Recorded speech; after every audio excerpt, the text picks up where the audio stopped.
Howdy, kids. Me, Bob Harris, senior editor, footballdiehards.com. It's time for the Week 8 injury review, preview, update, overview thing that I like to do and hope you enjoy. Not a lot of injuries this week, but some issues, right? We've got 6 teams on bye. Arizona, Green Bay, Jacksonville, Los Angeles Rams, New York Giants, Tennessee Titans all on bye. Get them out of your lineups. Can't be there. Can't have them. And you probably have a lot of decisions to make. The good news is the injury situation is not as heavy as it has been in recent weeks. So maybe because there are 6 teams on bye is part of that. But we'll roll through the injuries again in chronological order as we like to do so you understand what your fallback needs might be. We'll start out. There's a game in London again this week. The Vikings and Cleveland Browns. Browns are healthy. Kenny Britt off the injury report. Deshaun Kaiser back in as the starter. For what that's worth, they're not scoring a lot of points, people. It's not been good. So watch that. The other side of the ball. Stephon Diggs listed as questionable. Seems like he'll play practice fully the last 2 days. They took him across the ocean, so my guess is that he'll play, but that's something you'll have to watch. It's a 9:30 a.m. Eastern Time kickoff. Inactives will be announced at 8 a.m. Eastern Time. That's early. I'll have them on the main page of the site, so be ready for that, and be ready to jump in early if you have Diggs in your lineup. Case Keenum will start. Sam Bradford's been ruled out. Everyone else on that unit is healthy. For the New England Patriots and San Diego Chargers in New England, Melvin Gordon listed as questionable this week with a foot. It's been something different every week, a shoulder, a knee, this week a foot. I think this is more a maintenance issue. They limit him in practice than play him in the games. He hasn't been fantastic, but the volume's been good, and if he can get something done at the goal line, unlike last week when he missed on, 4 tries in a row, wasn't good. Other side of the ball, Danny Amendola listed as questionable, has a hyperextended knee. Got back on the practice field Friday, so has a chance. But honestly, the Patriots have enough weapons; they can survive a week without Danny Amendola. Tough secondary for the Casey Hayward for the Chargers. Other side, the Chargers have the worst pass defense in the NFL. They'll be without Deontay Hightower.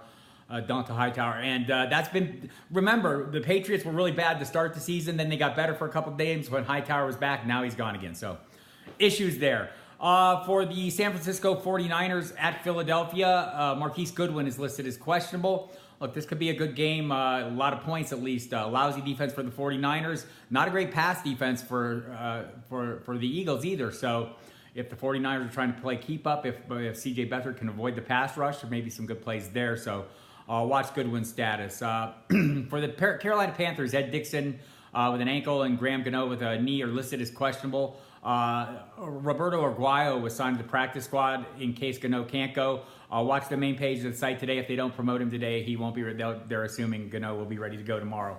That seems to be the case. Everyone else is off the injury report. Cam Newton, Jonathan Stewart, Christian McCaffrey had a little wrist injury. Devin Funchess, Kelvin Benjamin, minor issues. They're all set to go. All removed from the injury report on Friday. And Jameis Winston on the other side of the ball has the shoulder injury. Dirk Cutter said on the radio this morning that he actually re-injured that shoulder in Buffalo, and it's something he's going to have to deal with the rest of the year. He also played reasonably well in Buffalo and could as well again tomorrow. Expect him, though, to be limited in practice during the weeks and maybe practice on Friday and be listed as questionable every week and then play every Sunday. Unless there's some major improvement over the course of time. Worth noting, there's a lot of injuries in the secondary for the Tampa Bay Buccaneers. So let me see what I got here. It's Brent Grimes is out, Robert McClain's out, safety Josh Robinson are out. So they're really thin and they're not playing good anyway, right? So maybe a good week to target the Carolina passing game components, right? So keep that in mind. Andrew Luck out against the Cincinnati Bengals. No sign that he'll return to practice anytime soon. No guarantee he'll return next week. He's practiced like twice now and didn't go well. Had a little setback. So otherwise, everyone else is healthy. Jacoby Brissett off the injury report. On the other side of the ball, Cincinnati, John Ross is off the injury report. Could make his NFL debut, the rookie speedster at wide receiver. So that's worth noting, especially in a matchup like this. A lot of people want to play a lot of Bengals, right? I get that. Marshawn Lynch ruled out this week due to suspension for his running off the bench and mixing it up with an official against Kansas City last week. So DeAndre Washington and Jalen Richard will split the workload. For the Panthers, Charles Clay is out. Nick O'Leary will continue to be the starter tight end. Logan Thomas got a touchdown pass last week. Deontay Thomas came on last week. So pretty reasonable play if you can pick which guy's going to have a good game against a Oakland secondary that hasn't been playing great. And we'll see if Oakland continues to press the ball down the field like they did against the Chiefs last week when they started going deep and it worked out well for them. So we'll see if they continue that. Buffalo, a little tougher matchup. Late afternoon kickoff. CJ Prosise, doubtful. He will not play. Ankle injury, re-aggravated it last week. Probably it'll be a 3-way split, which is better than a 4-way split, right? So everyone else is healthy in that game. Other side of the ball, the Houston Texans all got on the plane this morning, met with owner Robert McNair, who made some intemperate comments that upset the players. DeAndre Hopkins, Deontay Foreman, both skipped practice Friday, but both are making the trip. Sounds like everyone will play and everything will be fine, at least in terms of the game. So there's that. Dan Bailey out for the Dallas Cowboys. We'll miss at least 4 weeks. Now Mike Nugent has been signed to replace him. Skilled players all healthy in Washington, but beyond that, the offensive line is beat to hell. They're going to be missing down 3 or 4 guys. So that's something to watch. Check the injury report on the site. You'll see how that played out. Josh Norman could return, though, so that could help them out a little bit in the secondary. Sunday night game, Martavis Bryant for Pittsburgh. It will be an inactive because he was mouthing off on the Instagrams about Juju Smith-Schuster, who is out of the concussion protocol and will play. Vance McDonald's been rolled out. Bryant should return next week, by the way, but he's expected to be inactive for this one. Other side of the ball, Golden Tate. Listed as questionable, has a sprained shoulder as well. Was expected to miss a few games, but he could play this week. It's a tough matchup. Seattle has the #1 pass defense. Kenny Golladay won't play.